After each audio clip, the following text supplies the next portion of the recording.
আমি কয়ে আসতেছি যে বাংলাদেশের বিরুদ্ধে হাসিনা আর ইন্ডিয়ার হিন্দুত্ববাদীদের শয়তানি রোখার জন্য আমাদের হাসিনার পরিবার আর ইন্ডিয়ারে দৌড়ের উপরে রাখতে হবে। ইন্ডিয়ারে দৌড়ের উপরে রাখতে হবে ইন্ডিয়াতে সংখ্যালঘু নির্যাতনের ইস্যু তুলে, আর হাসিনারে তার পরিবারের সদস্যের উপর দৌড়ের উপরে রেখে। হাসিনার কোন পরিবারের সদস্যরে প্রথমে দৌড়ের উপরে রাখা যায় আজকে সেটার আলাপ। প্রথমে দৌড়ের উপরে রাখা যাবে হাসিনার মাইয়া পুতুল রে, পুতুল পুতুল পুতুল বিশ্ব স্বাস্থ্য সংস্থা বসাইছে দিল্লিত নিয়া। কিভাবে সেটা রাখা যাবে তার পরিকল্পনা আজকে তৈরি করে দেব আমরা একসাথে। সরকারের কাজ কমায় দিতেছি, সহজ করে দিতেছি, এখন সরকারকে শুধু ইমপ্লিমেন্ট করতে হবে। আসেন, শুরু হোক দৌড়, দ্য রেস। হাসিনার মাইয়া মনে হয় বুঝতে পারিছে যে দৌড়া নিয়ে আসিচ্ছে, তাই ওই কালে প্রিপারেশন নিতেছে। কেন নিতেছে? দেখেন দেখেন দেখেছেন দেখেছেন ওই পুশ আপ দিচ্ছে, বুক ডান কয় দেখেছেন। এরা ব্যায়াম করবি সেটাও ফাঁকিবাজি, ইনকা ফাঁকিবাজি করে এসে বিশ্ব স্বাস্থ্য সংস্থার আঞ্চলিক পরিচালক হয়েছে আর পোস্টিং দিয়েছে দিল্লির। চাকরি পাইছে এটা ব্যাপার না, ওরে ইন্ডিয়া ট্রেনিং দিতেছে যেন আবার তার নেক্সট জেনারেশনের দাসীরে বাংলাদেশের মাথার উপরে চাপাই দিতে পারে। এই শেখ পরিবার হচ্ছে রয়ের ইন্ডিয়ার 1 নাম্বার অ্যাসেট। হাসিনারে এইভাবে নিয়ে ট্রেনিং দিছে, জয়রে এইভাবে নিয়ে ট্রেনিং দিছে, পুতুলেরও এইভাবে নিয়ে ট্রেনিং দিতেছে। ওরে বিশ্ব স্বাস্থ্য সংস্থা থেকে পাশায় লাথি দিয়ে খাইতে হবে, ওর চাকরি নট করে দিতে হবে। বাংলাদেশ সরকার কইছে ওর সাথে কাজ করবি না, এটা যথেষ্ট না। বাংলাদেশের মনোনয়নে ওই পদে গেছে, এই মনোনয়ন প্রত্যাহার করতে হবে। কেমনে করতে হবে আজকে সেই আলাপ আমরা দেখব, কিভাবে পুতুলের মনোনয়ন এবং নির্বাচনে প্রতারণার আশ্রয় নেওয়া হয়েছে। এমনকি বিশ্ব স্বাস্থ্য সংস্থা তার স্থির করা স্ট্যান্ডার্ড প্রসিডিউর এসব কিছু মারাত্মকভাবে উপেক্ষা করেছে। আমাদের শুধু পুতুল না, বিশ্ব স্বাস্থ্য সংস্থার এই নির্বাচনের জন্য অভিযুক্ত করা যায়। আসেন দেখি একে একে কেমনে। পুতুল নির্বাচিত হওয়ার আগে আমি একটা ভিডিও করেছিলাম, আপনাদের মনে আছে নিশ্চয়ই, যে এটা আপনারা দেখে নিতে পারেন। বাংলাদেশের উচিত বিশ্ব স্বাস্থ্য সংস্থার কাছে একটা আনুষ্ঠানিক কূটনৈতিক নোট পাঠানো। ওই নোটে কি লেখা থাকবে কয়ে দিতেছি। ওটি লিখবি যে বাংলাদেশ সরকার সাইমা ওয়াজেদের প্রার্থিতা এবং মনোনয়ন বাতিল করেছে এবং WHO যেন তার নির্বাচন এবং পরবর্তীকালে দক্ষিণ পূর্ব এশিয়ার আঞ্চলিক পরিচালক হিসেবে পুতুলের নিয়োগ অবিলম্বে বাতিল করে দেয়। কেন এটা চাইতেছি তার একটা ব্যাখ্যা সরকারকে দিতে হবে, তাই না? এর কারণ হইতেছে যে তার মনোনয়ন, নির্বাচন এবং নিয়োগের সম্পূর্ণ প্রক্রিয়া WHO নিজস্ব দলিলের বিধি, নীতিমালা, প্রক্রিয়া এবং নৈতিক মানের সুস্পষ্ট লঙ্ঘন এবং অবমাননা। কই কই অবমাননা করছে আসেন এক এক করে দেখি।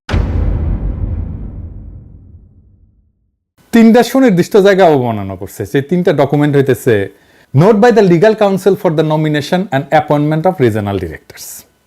এইটারে কয় process for the election of regional directors. 2 নম্বর হইতেছে consultation document on the nomination, election and appointment of the regional directors. এবং 3 নম্বর হইতেছে resolution of the WHO regional committee for South East Asia, process for the nomination of regional director. WHO article 52 অনুচ্ছেদ অনুযায়ী আঞ্চলিক পরিচালকরা নির্বাহী board, executive board কর্তৃক regional কমিটির সম্মতিতে নিয়োগপ্রাপ্ত হন। কিভাবে? সংশ্লিষ্ট রিজনাল কমিটির কার্যবিধির প্রাসঙ্গিক বিধান এবং আঞ্চলিক কমিটির প্রাসঙ্গিক প্রস্তাব এবং সিদ্ধান্ত দিয়া। তাইলে পুতুলের নিয়োগের ব্যাপারে রিজনাল কমিটির সাথে নির্বাহী বোর্ডের কোন কোন গ্রাউন্ডে কি এগ্রিমেন্ট হয়েছিল বিশ্ব স্বাস্থ্য সংস্থাকে তা ক্লারিফাই করতে হবে। আরো পরিষ্কার করতে হবে যে পুতুলের এই নির্বাচনের প্রসেসটা, রুলস অফ প্রসিডিউর এবং রিলেভেন্ট রেজুলেশন এবং ডিসিশন কিভাবে মানা হয়েছিল। বিশ্ব স্বাস্থ্য সংস্থা চলে এর সদস্য রাষ্ট্রগুলার জনগণের ট্যাক্সের টাকা থেকে, চান্দার টাকায়।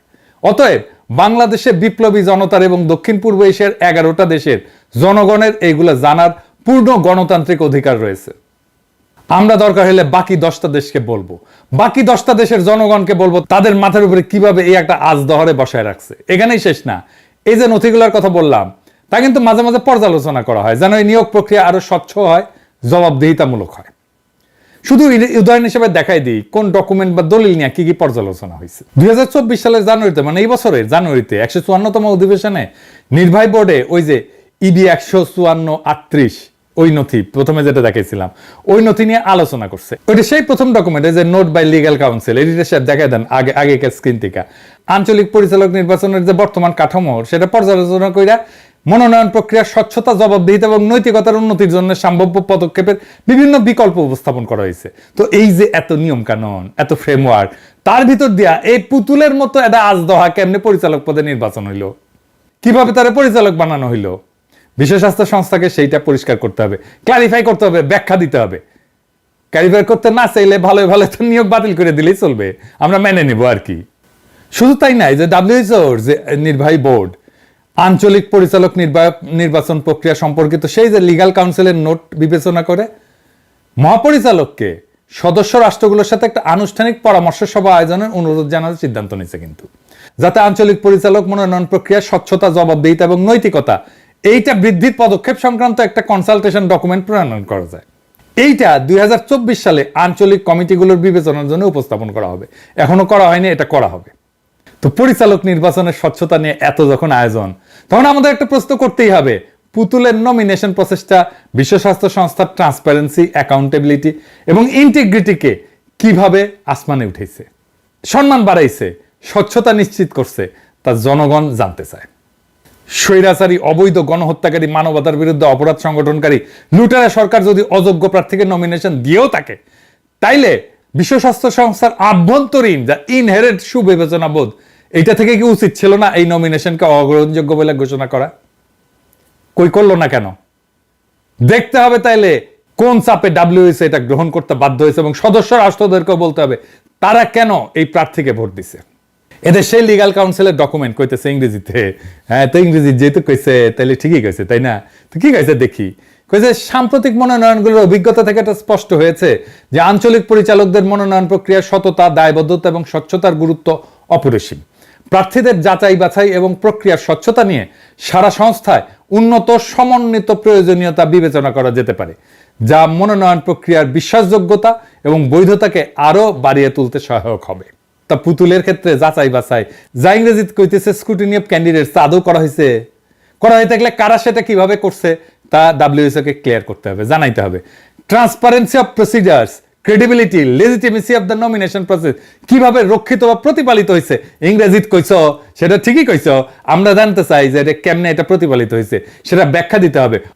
অবশ্য তার নিয়োগ বাতিল করে দিলে আমরা এই সমস্ত ব্যাখ্যা জানতে চাইবো না, এবারের মতো মাফ করে দেব। আমরা স্মরণ করে দিতে চাই যে নজিরবিহীন ভাবে এই পুতুলের মনোনয়ন নিয়ে একটা সম্পাদকীয় লেখা হয়েছিল ডাক্তারদের সবচেয়ে বড় জার্নাল, মেডিকেল জার্নাল দ্য ল্যান্সেটে। নাম ছিল প্রোটেক্টিং দ্য ইন্টিগ্রিটি অফ ডাব্লিউএইচও's রিজনাল অফিস। ওইখানে কিছু কিছু বিষয় উল্লেখ করা হয়েছিল।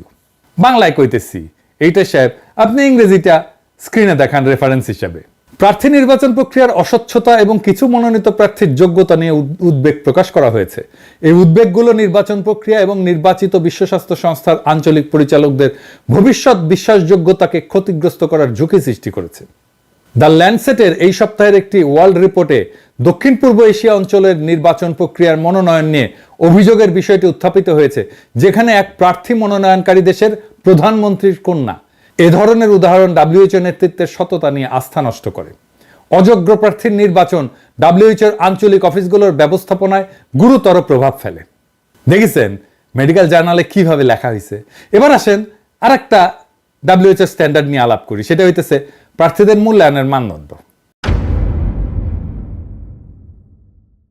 এই দক্ষিণ পূর্ব এশিয়া অঞ্চলের আঞ্চলিক অফিসের প্রার্থীদের মূল্যায়নের জন্য একটা মানদণ্ড প্রস্তাবের মাধ্যমে গৃহীত হয়েছিল। সেই প্রস্তাবটা ACA-RC 65R1। দেখান এডিটর সাহেব। মনোনয়ন নির্দেশিকায় বলা হয়েছে যে প্রার্থীদের এলাকার দেশগুলোর মধ্যে তাদের মধ্যে বিদ্যমান সাংস্কৃতিক, সামাজিক, রাজনৈতিক এবং অর্থনৈতিক বৈচিত্র্যের প্রতি সংবেদনশীলতা এবং শ্রদ্ধা থাকা উচিত। তো এই পুতুলের দক্ষিণ পূর্ব এশিয়ার 11টা দেশের টার্গেট পপুলেশন 2 বিলিয়ন, কিন্তু এই জনগণের কালচারাল, সোশ্যাল, পলিটিক্যাল, ইকোনমিক ডাইভার্সিটির প্রতি কতটুকু শ্রদ্ধা এবং কি কি সংবেদনশীলতা আছে, কোথায় কোথায় দেখাইছে সে, তার ব্যাখ্যা নিয়োগকারী কর্তৃপক্ষ বিশ্ব স্বাস্থ্য সংস্থাকে দিতে হবে। কিন্তু যেহেতু 6টা রিজনাল কমিটি এই ক্রাইটেরিয়াগুলো অ্যাডাপ্ট করছে, সেহেতু এগুলোকে পূরণ করা বাধ্যতামূলক ছিল। তো পুতুলকে এই ক্রাইটেরিয়াগুলো পূরণ করেছিল। আরেকটা সিদ্ধান্ত ছিল এই যে EB 97-11, এবং এটা 1996 সালে, এবং আরেকটা প্রস্তাব EB 99-R24, এটা 97 সালের একটা প্রস্তাব ছিল। এই সিদ্ধান্ত এবং প্রস্তাব অনুসারে একটা স্পেশাল গ্রুপ করা হয়েছিল। তারা এক্সিকিউটিভ বোর্ডের কাছে অন্যান্য বিষয়ের পাশাপাশি আঞ্চলিক পরিচালকদের কার্যকালের মেয়াদ, তাদের যোগ্যতা, নির্বাচন পদ্ধতি এ সম্পর্কে সুপারিশ পেশ করছিল। তারা প্রস্তাব করছিল যে ইউরোপে আঞ্চলিক পরিচালক নিয়োগ এবং নির্বাচনের একটা মানদণ্ড নিয়ে কাজ করা হয়েছে, সেটা একটা দাঁড়াইছে মানদণ্ড, তা সারা দুনিয়া প্রয়োগের জন্য বিবেচিত হওয়া উচিত। অর্থাৎ ইউরোপের প্রার্থীর জন্য যে কোয়ালিফিকেশন ক্রাইটেরিয়া, সেইগুলো মানার নৈতিক বাধ্যবাধকতা ছিল এই নিয়োগ প্রক্রিয়ায়। এই নিয়োগে পুতুল কি সেটা পূরণ করছে? যদি পূরণ করে না থাকে, তাইলে দক্ষিণ পূর্ব এশিয়ার 11টা দেশের 2 বিলিয়ন জনগণকে এই মূর্খ ডাইনির হাতে ছেড়ে দিয়া কিভাবে নিশ্চিন্ত বসে আছে বিশ্ব স্বাস্থ্য সংস্থা? এবার আসেন দেখি ন্যূনতম যোগ্যতা কি থাকার কথা ছিল এই পদের জন্য। সংশ্লিষ্ট ক্ষেত্রে 15 বছরের কাজের অভিজ্ঞতা, যার মধ্যে ইন্টারন্যাশনাল স্ট্যান্ডার্ড এবং ম্যান্ডেটরি ইন্টারন্যাশনাল এক্সপিরিয়েন্স এবং আবেদনকারীর নিজের দেশের বাইরের অর্জিত অভিজ্ঞতা অন্তর্ভুক্ত। তা কি সাইমা ওয়াজেদের ছিল? পুতুলের হাইয়েস্ট একাডেমিক ডিগ্রি হচ্ছে আমেরিকার একটা 3rd ক্লাস ইউনিভার্সিটির ক্লিনিক্যাল সাইকোলজির উপরে মাস্টার্স ডিগ্রি। এই ব্যারি ইউনিভার্সিটি যেটি থেকে ওই পাইছে মাস্টার্স, সেটাকে অ্যাক্রিডিটেড ইনস্টিটিউশন, ওইখান থেকে মেলা ক্লিনিক্যাল সাইকোলজির ডিগ্রি এমনি পাওয়া যায়। WHO হলো একমাত্র জাতিসংঘ সংস্থা যার দায়িত্ব স্বাস্থ্য সম্পর্কিত কারিগরি দক্ষতা এটা প্রদান করা সদস্য রাষ্ট্রগুলোতে। আঞ্চলিক পরিচালক পদে WHO নিজস্ব মানদণ্ড অনুযায়ী প্রার্থীর পাবলিক হেলথের ব্যাকগ্রাউন্ড থাকতে হবে এবং বৈশ্বিক স্বাস্থ্য ক্ষেত্রে ব্যাপক অভিজ্ঞতা থাকা প্রয়োজন। এবং এই পদের জন্য প্রার্থীদের মূল্যায়নের জন্য প্রয়োজনীয় মানদণ্ড কিন্তু উল্লেখ করা ছিল। কি কি? 1 নাম্বার, শক্তিশালী টেকনিক্যাল এবং পাবলিক হেলথ ব্যাকগ্রাউন্ড এবং বৈশ্বিক স্বাস্থ্য ক্ষেত্রে ব্যাপক অভিজ্ঞতা। 2 নাম্বার, সংগঠন ব্যবস্থাপনার দক্ষতা। 3 নাম্বার, পাবলিক হেলথের বা জনস্বাস্থ্যের নেতৃত্বের প্রমাণিত ঐতিহাসিক নজির। 4 নাম্বার, সাংস্কৃতিক, সামাজিক এবং রাজনৈতিক পার্থক্যের প্রতি সংবেদনশীলতা। 5 নাম্বার, WHOর কাজে দৃঢ় প্রতিশ্রুতি বা কমিটমেন্ট। তো সাইমা ওয়াজেদের কি স্ট্রং টেকনিক্যাল এবং পাবলিক হেলথ ব্যাকগ্রাউন্ড আছে, এক্সটেন্সিভ এক্সপেরিয়েন্স আছে গ্লোবাল হেলথ এবং প্রুভেন হিস্টোরিক্যাল এভিডেন্স আছে ফর পাবলিক হেলথ এবং লিডারশিপের? আমি উত্তর দেব না। আমি বললে তো বলবে যে আমি দেখতে পারি না তাই বলতেছি। আমি বরং যুক্তরাজ্যের ফিনান্সিয়াল টাইমস থেকে রেফারেন্স দিই, তারা কি বলছিল। এই আর্টিকেলের বাংলা হইতেছে যে বাংলাদেশের প্রধানমন্ত্রী মাইনারে ঠেলা দিয়া বিশ্ব স্বাস্থ্য সংস্থা পরিচালক করার চেষ্টা স্বচ্ছতা নিয়ে প্রশ্ন উঠিছে। লিখিছে যে সাইমা ওয়াজেদ হইল দক্ষিণ পূর্ব এশিয়া WHO পরিচালক পদের জন্য মনোনীত 2 প্রার্থীর একজন, যিনি 11টি দেশের 200 কোটি মানুষের জন্য প্রত্যেক বছর $50 কোটি বাজেটের তদারকি করবেন। নির্বাচন সংক্রান্ত নথি অনুযায়ী এই পুতুল স্কুল মনোবিজ্ঞানী হিসাবে প্রশিক্ষিত। স্কুল মনোবিজ্ঞানী মানে স্কুলের, কলেজ বিশ্ববিদ্যালয় না। এবং বাংলাদেশে একটা দাতব্য এবং নীতিমালা গবেষণা সংস্থা পরিচালনা করে। তার অধিকাংশ কাজই হচ্ছে অটিজমকে কেন্দ্র করে। তবে নথিগুলোতে উল্লেখ করা হয়নি তার আন্তর্জাতিক সংস্থা পরিচালনা বা উল্লেখযোগ্য বাজেট ব্যবস্থাপনার কোনো অভিজ্ঞতা আছে কিনা। ল্যান্ডসেট তার আবেদন ফর্মে সেই অংশটা উল্লেখ করে যেখানে তিনি এমন একটা বেসরকারি সংস্থার সাথে কাজে বর্ণনা করছেন যা তিনি প্রতিষ্ঠা করছেন এবং যেখানে মাত্র 12 জন কর্মী কাজ করে। মাত্র 12 জন এমপ্লয়ির এনজিও ব্যবসা করে সাইমা ওয়াজেদ। সেটা দিয়ে competence in organisational management and experience in managing transitional organisations with significant budgets কিভাবে অর্জিত হইল তার ব্যাখ্যা কি? আমরা আরো স্মরণ করাই দিতে চাই ল্যান্ডসেটের ওই যে এডিটোরিয়ালটা, ওখানে কি উল্লেখ করা হয়েছিল? মনোনীত প্রার্থীদের আরো গভীরভাবে যাচাই করার সুযোগ এমন ব্যক্তিদের নির্বাচন ঝুঁকি কমাইতে পারে যাদের প্রয়োজনীয় কারিগরি দক্ষতা এবং ব্যক্তিগত সততার মান পূরণে ঘাটতি রয়েছে। আঞ্চলিক পরিচালকদের বিশাল সমন্বয় ক্ষমতা রয়েছে এবং তারা তাদের অঞ্চলগুলিকে বৈশ্বিক মঞ্চে উপস্থাপন করেন। তাদের চ্যালেঞ্জগুলো সার্বজনীন স্বাস্থ্যসেবা, যুদ্ধের বা সংকটের সময় স্বাস্থ্য, মানবিক জরুরি অবস্থা মোকাবেলা এবং জলবায়ু কার্যক্রমের চারপাশের রাজনৈতিক সংবেদনশীলতার সাথে কাজ ত্বরান্বিত করার জন্য প্রমাণিত রাজনৈতিক, কূটনৈতিক এবং যোগাযোগের দক্ষতা সহ কারিগরি দক্ষতার প্রয়োজন আছে। তাদের স্বাধীনতা এবং সততার জন্য সুনাম তাদের কাজকে গতিশীল করার ভিত্তি হিসেবে কাজ করে। WHOর আঞ্চলিক পরিচালকদের নির্বাচনে এখানে আরো গুরুত্ব দেওয়ার সময় এসেছে। দ্য ল্যান্ডসেটের সংবাদ প্রতিবেদনে আরো উল্লেখ করে যে সাইমা ওয়াজেদের প্রার্থিতা হয়তো এই বছরের শুরুর দিকে বাংলাদেশে তার দাদার নামে, মানে ওই তার সর্দি বডিগার্ড ওর নামে প্রতিষ্ঠিত একটা বিশ্ববিদ্যালয় থেকে প্রাপ্ত একটি সম্মানসূচক ডিগ্রির উপর ভিত্তি করে উত্থাপিত হয়েছে। নিবন্ধটি তার প্রকাশ্য আবেদন ফর্ম সম্পর্কে উল্লেখ করে, যেখানে স্কুল মনোবিজ্ঞানী হিসেবে তার অভিজ্ঞতা এবং অটিজমের জন্য তার অ্যাক্টিভিজমের ইতিহাস সংক্ষেপে বর্ণিত হয়েছে। ল্যান্ডসেট হার্ভার্ড স্কুলের গ্লোবাল হেলথ এবং সোশ্যাল মেডিসিন বিভাগের অধ্যাপক সালমান কেশাবজির উদ্ধৃতি দিয়ে বলছে, WHO দক্ষিণ পূর্ব এশিয়া অঞ্চলের আঞ্চলিক পরিচালক হিসেবে নির্বাচিত ব্যক্তির উন্নত চিকিৎসার, জনস্বাস্থ্য প্রশিক্ষণ থাকা এবং নেতৃত্ব প্রদানের প্রমাণিত রেকর্ড থাকা গুরুত্বপূর্ণ। সারা পৃথিবীতে অসংখ্য স্কুলে লক্ষ লক্ষ স্কুল সাইকোলজিস্ট আছে।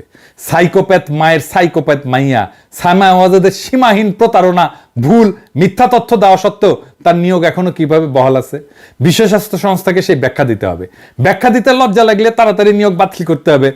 আবেদন ফর্মের জনস্বাস্থ্য নেতৃত্বে অংশে সাইমা ওয়াজেদ কেবল লিখছে যে আমি বেশ কয়েকটি আন্তর্জাতিক সম্মেলন ইউনাইটেড নেশন জেনারেল অ্যাসেম্বলির সাইড ইভেন্ট এবং অন্যান্য জাতীয় সম্মেলনের জন্য পরিকল্পনা এবং কারিগরি দক্ষতা প্রদান করছি। এবং যোগ করছেন তিনি অসংখ্য প্যানেলে বক্তৃতা দিচ্ছেন। সাইমা ওয়াজেদের কতগুলো এবং সুনির্দিষ্টভাবে কোন ইন্টারন্যাশনাল কনফারেন্স এবং ইউনাইটেড নেশন জেনারেল অ্যাসেম্বলির সাইড ইভেন্টের কি কি ডিজাইনে কোন কোন তারিখে করছে এবং তাদেরকে কি কি অবিস্মরণীয় টেকনিক্যাল এক্সপার্টাইজ প্রদান করছে তার বিবরণ যেন তিনি ওইসব সংস্থা এবং কনফারেন্স কর্তৃক সত্যায়িত এবং প্রত্যায়িত করে ইউএন সিস্টেমসকে এবং বিশ্ববাসীকে অবহিত করেন, সেই কৈফিয়ত তার কাছে চাইতে হবে বিশ্ব স্বাস্থ্য সংস্থার কাছে। এই প্রসঙ্গে নেপালে আরেকজন যে ক্যান্ডিডেট ছিল তার যোগ্যতার সাথে সাইমা ওয়াজেদের যোগ্যতার তুলনা বিষয়টা আমি স্মরণ করে দিতে চাই। ওই যে ফিনান্সিয়াল টাইমসের ওই নিবন্ধে কিছু বিষয় উল্লেখ করা হয়েছে, লিখছে যে তিনি নেপালের অভিজ্ঞ WHO কর্মকর্তা শম্ভু আচার্যের বিরুদ্ধে প্রতিদ্বন্দ্বিতা করছেন, যিনি প্রায় 30 বছর ধরে এই জাতিসংঘ সংস্থায় রয়েছেন, জনস্বাস্থ্যে PhD ডিগ্রিধারী। বিশ্ব স্বাস্থ্য সংস্থা কিন্তু প্রার্থীদের মূল্যায়ন করতে অনুসন্ধান এবং মূল্যায়ন কমিটি করতে পারত বিধি অনুযায়ী, সেটা করে নাই। আসেন সেইটা আমরা একটু দেখি। এই কমিটি যেটা বোর্ড সুপারিশ করতে পারে, যে মূল্যায়ন কমিটি নির্ধারিত মানদণ্ডের ভিত্তিতে প্রার্থীদের মূল্যায়ন করতে পারে। এইটা ধরেন যে সিভি পাঠানোর যে স্ট্যান্ডার্ড ফর্মে প্রেরিত তথ্য এবং তার ফাইল মূল্যায়নের মাধ্যমে এবং প্রার্থীদের সাক্ষাৎকার গ্রহণের মাধ্যমে করতে পারে। কমিটি প্রার্থীদের জন্য একটা যথাযথ পর্যালোচনা মূল্যায়ন কমিশন করতে পারে। আঞ্চলিক কমিটির মাধ্যমে একটা শর্ট লিস্ট তৈরি করবে। কমিটি প্রার্থীদের যোগ্যতা যাচাই করবে, প্রার্থীদের আগ্রহের ঘোষণা বিবেচনা এবং সচিবালয়ের সহায়তায় অযোগ্য প্রার্থীদের অযোগ্য ঘোষণা করার ক্ষমতা পাইতে পারে। যেমন রেফারেন্স যাচাইয়ের ব্যবস্থা, ওই যে সমস্ত জিনিস বলছে আমি অমুক মিটিং করছি, তমুক মিটিং করছি, সাইড ইভেন্ট করছি, সেই রেফারেন্স যাচাইয়ের ব্যবস্থা WHO-কেই করতে হইতো। তার সমস্ত যোগ্যতা, তার সমস্ত চাকরি বাকরি, কি কি কাজ করছে, সমস্ত ইতিহাস, সমস্ত রেফারেন্সে যথাযথ পর্যালোচনা করতে পারত। তো এটারে বলা হয় সার্চ অ্যান্ড ইভ্যালুয়েশন কমিটি। এটা গঠন করা হয়েছিল কি, প্রার্থীদের শর্টলিস্ট করা হয়েছিল কি, এই যে ডিউ ডিলিজেন্স বলে এটাকে করা হয়েছিল, প্রার্থীদের যোগ্যতার ভেরিফিকেশন করা হয়েছিল, না করা থাকলে কেন করা হয় নাই, গণহত্যাকারী লুটেরার কন্যার ক্রিমিনাল রেকর্ডস কি যাচাই করা হয়েছে, রেফারেন্স চেক করা হয়েছে। আমরা তো শুনি যে তার নামে নাকি আর্থিক দুর্নীতির তথ্য আছে বিভিন্ন জায়গায়, তার স্বামীর বিরুদ্ধে মামলা টামলা হয়েছে। আর একটা গুরুত্বপূর্ণ বিষয় হচ্ছে কনফ্লিক্ট অফ ইন্টারেস্ট বা স্বার্থের সংঘাত। এটা কেমনে ডিল করছে বিশ্ব স্বাস্থ্য সংস্থা, এটা তার ডিল করা উচিত ছিল। আপনি এমন কোন পজিশনে থাকতে পারেন না যেখানে আপনি আরেকটা রাষ্ট্রের সাথে ডিল করবেন, কিন্তু সেই রাষ্ট্রের প্রধান নির্বাহী তার মা। তো এই কনফ্লিক্ট অফ ইন্টারেস্টের ব্যাপারে আমি কিছু না বলি, বরং হিমাল সাউথ এশিয়ান ম্যাগাজিনের অবজারভেশনটা একটু তুলে ধরি। ল্যান্ডসেটের রেড ফ্ল্যাগগুলো দেখিয়েছে যে ওয়াজেদের মনোনয়ন বিশ্ব জনস্বাস্থ্য চিকিৎসা সম্প্রদায়ের জন্য কতটা উদ্বেগজনক। তার প্রার্থিতা স্বার্থের সংঘাতের বিষয়ে উদ্বেগের কারণ হয়ে দাঁড়িয়েছে। তারা কিন্তু বলতেছে কনফ্লিক্ট অফ ইন্টারেস্টের কথা। যদি তিনি এই পদে নির্বাচিত হন, তবে WHO-র পক্ষ থেকে তার মায়ের সরকারের কাছে স্বাধীন নিরপেক্ষ নীতি পরামর্শ প্রদান তার দায়িত্ব হবে। বাংলাদেশের গণমাধ্যম পুতুলের মনোনয়ন নিয়ে কোনো সমালোচনামূলক বিশ্লেষণ প্রকাশ করেনি। দেশের একজন জ্যেষ্ঠ সাংবাদিক হিমাল সাউথ এশিয়ানকে জানান, প্রথম পরিবার মানে এই হাসিনার পরিবার সম্পর্কে সমালোচনা প্রকাশ না করার বিষয়টা একটা অলিখিত নিয়ম আছে বাংলাদেশে। এবার আসেন দেখি আঞ্চলিক পরিচালক মনোনয়নের আচরণবিধি রক্ষা করা হয়েছে কিনা। আঞ্চলিক পরিচালক মনোনয়নের একটা আচরণবিধি আছে WHO-র, সেটাই যে এই ডকুমেন্টে প্রস্তাবের মাধ্যমে গৃহীত হয়েছিল এবং এই আচরণবিধি মাইনা চলাটা বাধ্যতামূলক যে কোনো প্রার্থীর জন্য। আপনারা তো জানেন যেমন কি বাংলাদেশের নানা ক্ষেত্রে আচরণবিধি আছে, যেমন ধরেন নির্বাচনের সময় আচরণবিধি আছে না, কি ধরেন দেয়ালে পোস্টার লাগানো যাবে না, দড়ি টাঙায় তার মধ্যে পোস্টার লাগাইতে হবে, এক রঙের পোস্টার ছাপাইতে হবে, ভোটারদের টাকা উপহার দেওয়া যাবে না ইত্যাদি। পুতুল আচরণবিধি লঙ্ঘন করছে কিনা এটা আমরা ল্যান্ডসেটের ওই নিবন্ধ থেকে দেখি, কারণ আমি কইলে তো কইবে যে আপনি দেখতে পারেন না। ল্যান্ডসেটের নিবন্ধে বলছে সাইমা ওয়াজেদ WHO-র নৈতিক মান লঙ্ঘন করেছেন কিনা তা নিয়ে প্রশ্ন উত্থাপন হয়েছে। এতে উল্লেখ করা হয়েছে যে তার সামাজিক যোগাযোগ মাধ্যমে এই বছরের শুরুতে ব্রিক্স এবং G20 সম্মেলনে তার মায়ের সাথে তোলা ছবি রয়েছে, যেখানে তিনি মার্কিন প্রেসিডেন্ট জো বাইডেন এবং চীনের প্রেসিডেন্ট শি জিনপিং সহ বিশ্ব নেতাদের সাথে সাক্ষাৎ করেছেন। এ প্রসঙ্গে WHO-র একজন আভ্যন্তরীণ ব্যক্তি মনে করে যে বিশ্ব স্বাস্থ্য সংস্থাতে কাজ করে, তার বক্তব্য হচ্ছে, এটা উল্লেখ করছে, তার বক্তব্য হচ্ছে তিনি বলছেন যদি তিনি বৈশ্বিক সম্মেলনে প্রচারণা চালিয়ে থাকেন তাহলে তিনি আঞ্চলিক পরিচালক মনোনয়নের জন্য WHO-র আচরণবিধি লঙ্ঘন করেছেন এবং তার প্রার্থিতা বাতিল ঘোষণা করা হতে পারে। এই বিষয়টি WHO-র আইন উপদেষ্টার কাছে পাঠানো উচিত। WHO-কে পাঠাইছিল এটা ওই বিশ্ব স্বাস্থ্য সংস্থার এই ভিতরের লোক। আরো বলছেন রাজনীতি সবসময় ভূমিকা পালন করে, তবে আঞ্চলিক পরিচালক পদটি একটা কারিগরি ভূমিকা এবং যদি তা শুধুমাত্র ব্যক্তিগত সংযোগের ভিত্তিতে নিয়োগ করা হয় তবে WHO-র সুনাম মারাত্মকভাবে ক্ষতিগ্রস্ত হবে। আবার ল্যান্ডসেট কিন্তু সাইমা ওয়াজেদের সাথে যোগাযোগ করতে পারেনি। ও ওই পুতুলের আবেদন ফর্মে যে যে ইমেল অ্যাড্রেস দেওয়া ছিল, ল্যান্সেট ইমেল পাঠাইছিল, ওইটা ফেরত আসছে। তার মানে ওই ইমেলটাও ভুয়া ছিল। তাইলে এই আচরণবিধি সে মানছিল? মানে নাই। আর একটা আইন ছিল, ডিসক্লোজার অফ ক্যাম্পেইন অ্যাক্টিভিটিস, মানে প্রচারণা কার্যক্রম এটা প্রকাশ করা। এটা মানা হয়েছিল কি? আসেন একটু দেখি। আচরণ বিধি অনুসারে সদস্য রাষ্ট্র এবং প্রার্থীদের তাদের প্রচারণা কার্যক্রম, যেমন বৈঠক, কর্মশালা, সফর, এইসব প্রকাশ করতে হবে, যা আঞ্চলিক অফিসের ওয়েবসাইটে একটা নির্দিষ্ট পেজে প্রার্থী আপলোড করে দিতে পারবে। এমনকি স্বচ্ছতা বৃদ্ধির জন্য সদস্য রাষ্ট্রগুলোর প্রতি তাদের প্রচারণা কার্যক্রম প্রকাশ করার আহ্বান জানানো হয়েছে। যেমন বর্তমান আচরণ বিধিতে অতিরিক্ত ভ্রমণ নিরুৎসাহিত করা হয়েছে। এটা কারণ আছে, অতিরিক্ত খরচ এড়ানো, এবং সব প্রার্থীর তো অত টাকা নাই, ওর মায়ের মতো লুটের টাকা নাই যে এরকম করে খরচা করবে। সব প্রার্থীর জন্য একটা লেভেল প্লেইং ফিল্ড নিশ্চিত করা। এইবার দেখি একটা বিদেশি সংবাদ মাধ্যম থেকে এইসব অনুসরণ করা হয়েছে কিনা। এখানে ফিনান্সিয়াল টাইমসে লিখতেছে যে নির্বাচনের আগে তিনি একটা হাই প্রোফাইল কূটনৈতিক সফরে বেরিয়েছেন, যেখানে তিনি তার মায়ের সাথে নিউ ইয়র্কে জাতিসংঘের সাধারণ পরিষদ এবং এই মাসে নয়াদিল্লিতে G20 নেতাদের শীর্ষ সম্মেলনে যোগ দেন। তিনি তার মায়ের সাথে বিশ্ব নেতাদের সাথে একাধিক বৈঠকের ছবি প্রকাশ করেছেন, যার মধ্যে রয়েছে WHO-র মহাপরিচালক, নিউ ইয়র্ক সিটির মেয়র এরিক অ্যাডামস।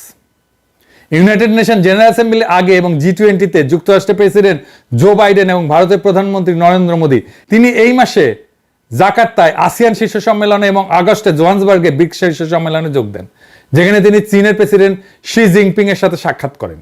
জনগণের মালিকানার মিলিয়ন মিলিয়ন ডলার ব্যয় করে সাইমা ওয়াজেদ কোথায় কোথায় অবৈধ, নির্লজ্জ কি কি ক্যাম্পেইন করছে তার বিবরণ রিজনাল অফিসের ওয়েবসাইটে প্রকাশ করা হয়েছে কি? এই যে এক্সেসিভ স্পেন্ডিং অন ট্রাভেল, এটার অডিট করা হয়েছে কি? বাইল্যাটারাল ট্রাভেল ক্যাম্পেইন, এটা অ্যাকসেপ্টেবল?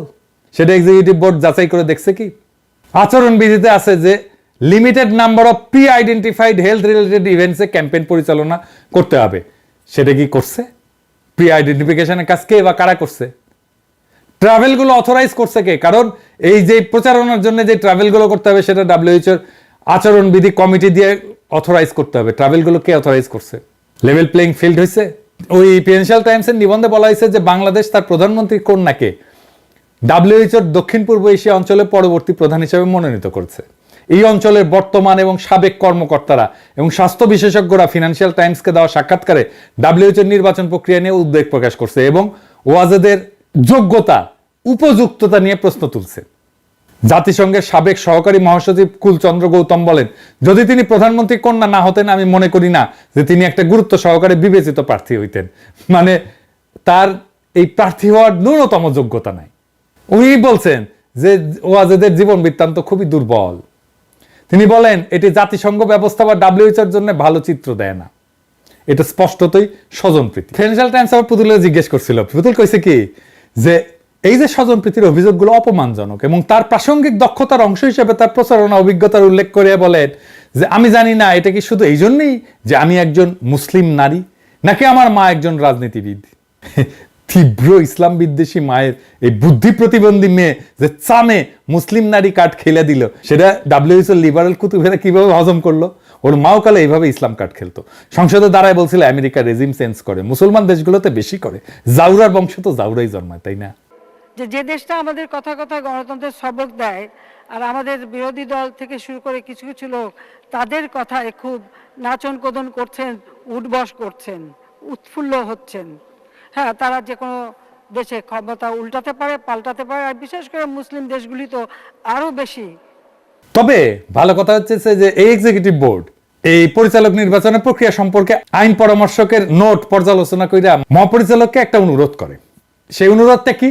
2024 সালে যে আঞ্চলিক কমিটিগুলোর কাছে আঞ্চলিক পরিচালক মনোনয়ন প্রক্রিয়ায় স্বচ্ছতা, দায়বদ্ধতা এবং সততা বাড়ানোর ব্যবস্থা সম্পর্কিত একটা নথি উপস্থাপন করেছিল, ওই যে ওইটা EB 15438 পৃষ্ঠা 11 এবং অনুচ্ছেদ 41, ওইখানে সাইমা ওয়াজেদের নির্বাচন প্রক্রিয়ার স্বচ্ছতা, জবাবদিহিতা এবং ইন্টিগ্রিটির একটা বিবরণ সম্মিলিত ডকুমেন্ট 2024 সালে সাবমিট করার কথা। ওই ডকুমেন্ট দেখতে চায় বাংলাদেশের জনগণ। এটা কি সাবমিট করা হয়েছে? বাংলাদেশ সরকারকে অবশ্যই ডকুমেন্টের কপি দেখতে চাইতে হবে। পররাষ্ট্র মন্ত্রণালয় আর স্বাস্থ্য মন্ত্রণালয় কি জানে এসব? এখন প্রশ্ন হচ্ছে যে বাতিল হইতে পারে কি পুতুলের নিয়োগ? নিয়োগ হয়ে যাওয়ার পরেও কর্মরত থাকা গেলে নিয়োগ বাতিল হইতে পারে। আগের উদাহরণ আছে। 2023 সালে মাত্র এক বছর আগে মার্চ মাসে ডাব্লিউএইচওর পশ্চিম প্রশান্ত মহাসাগরীয় অঞ্চলের আঞ্চলিক পরিচালক তাকেশি কাসাইয়ের নিয়োগ বাতিলের সিদ্ধান্ত নিছে ডাব্লিউএইচও। তাকেশি কাসাই ক্ষমতার অপব্যবহার করছিল পদে বসে। এইটা প্রমাণিত হওয়ার পরে তার নিয়োগ বাতিল হয়। সাইমা ওয়াজেদ আর একজন রিজিওনাল ডাইরেক্টর তাকেশি কাসাইয়ের মতো, তার নিয়োগ যদি বাতিল হইতে পারে, কেন পুতুলের নিয়োগ বাতিল হবে না? যে প্রক্রিয়া টার্মিনেট করা হয়েছিল তাকেশি কাসাইকে, একই প্রক্রিয়া টার্মিনেট করা যায় সাইমা ওয়াজেদ পুতুলকে। তাকেশি কাসাইয়ের যা অপরাধ ছিল তার চেয়ে 1000 গুণ বেশি অপরাধ এই সাইমা ওয়াজেদের প্রতারণা এবং ভুল তথ্য দেওয়ার কারণে। শুধু প্রফেসর ইউনূস সরকারকে একটা চিঠি লিখতে হবে বিশ্ব স্বাস্থ্য সংস্থাকে। কোন কোন আইন, বিধি আর ধারার রেফারেন্সে চিঠি লিখতে হবে তা আমি ভিডিওতে দেখাইলাম।